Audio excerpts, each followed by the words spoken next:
Hey guys, I hope you're doing awesome. I think it's about to rain again, so I don't know how the lighting is going to be. I'm probably going to look like an Oompa Loompa, but I'm super excited to film this video on just wrangling all of your ideas and just organizing your plot if you just have a mammoth of an idea that you want to tackle, and it's that yummy autumnal Nanowrimo prep season, so let's get started. So, step one, put everything in one file. I know us writers like to write on everything and keep it in our millions of notebooks and on our phones and in emails and scrawled across the clavicles of aliens and written in the blood of our enemies, but put it in one document. It doesn't have to look pretty either. Usually at this stage, it usually just looks like girl has pink hair, people are made of jelly. At the end, there is a ping pong war, pink-haired girl dies. Part 2, take the time to compile a list of all of the things that you would love to see in a story, whether that's character-wise, emotionally, visually. If somebody said, hey, this story has this, this, and this, what would you gag over?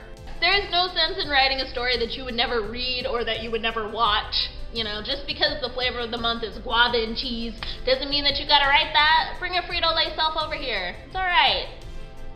If you're having trouble with this, you could also just think about what season your story takes place in. Like Truth Weekend takes place around Christmas, so I just started jotting down a bunch of Christmas imagery until my babies spoke to me. Also, this could include themes that you want to incorporate into your story, you know, like the loss of innocence and like the effects of suppressed childhood trauma, you know, things like that. Whatever you want to dig into and just rip apart. To give you a better idea, here's a list of things from a behemoth of an idea that I'm currently trying to organize. Hummingbirds, wolves, stained veils, mist, knowingly gaslighting children, river births, peculiar dark-haired girls eating boysenberries one at a time, maroon candle wax on blue bathtubs, fuzzy sweaters with bug brooches, the look in someone's eyes right before they cry. Part 3! Summarize what happens at the beginning, middle, and end of your story in 3 separate chunks. Act 1, 2, and 3. This will help you get a grip on what you're trying to say at each point in your story. I feel like I'm pronouncing things really weird today. Story? What's happening with me? I'm breaking. I'm breaking all around. Act 1 is a good place to define who the characters are, what their lives are like now, what do they want, what's missing from their lives. And then at the end of Act 1, we have the inciting incident, the thing that thrusts us on the journey. So like in the Hunger Games, Prim being picked at the reaping, causing Katniss to volunteer, and then that sends us on the whole rigmarole of the Hunger Games. That's the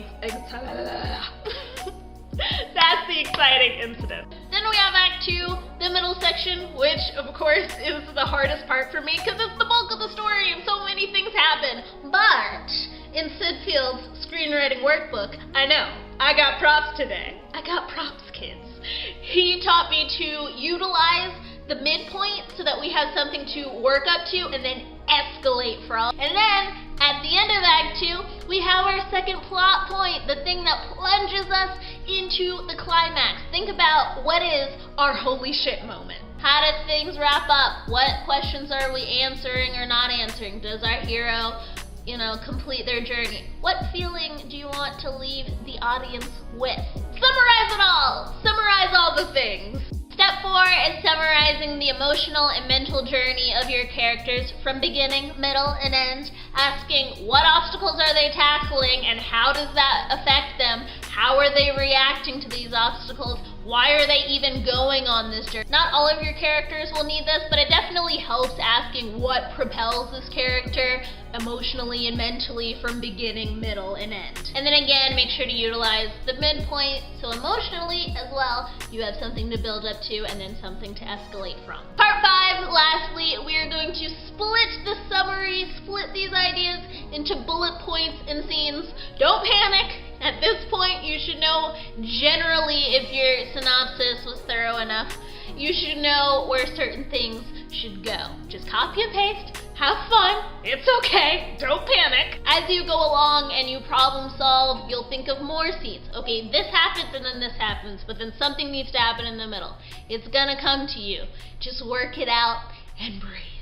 Figure out what works for you. A lot of people like to print out their synopsis or break it down into bullet points and then cut it out and just kind of organize scenes on their floor and different ideas and how you can incorporate things. Sometimes it's better for me to do it on my laptop, but I have organized note cards on my floor or done the corkboard method. It's okay. Along the way, just think about what failures and obstacles your characters encounter. What does that teach us about the characters? What does that teach us about the world? How does that inform and progress the story? It's okay. It should be fun. Don't make it a bigger deal than it needs to be. Alright guys, that is my basic organization outlining method to get all the things that are jumbled around in my head onto the page. I'm a crazy outliner, so from this stage I go scene by scene, moment by moment, beat by beat, and just figure out what needs to happen, why does this matter, what does this say, and where do we go from here. But I feel like that would be a 30-minute video.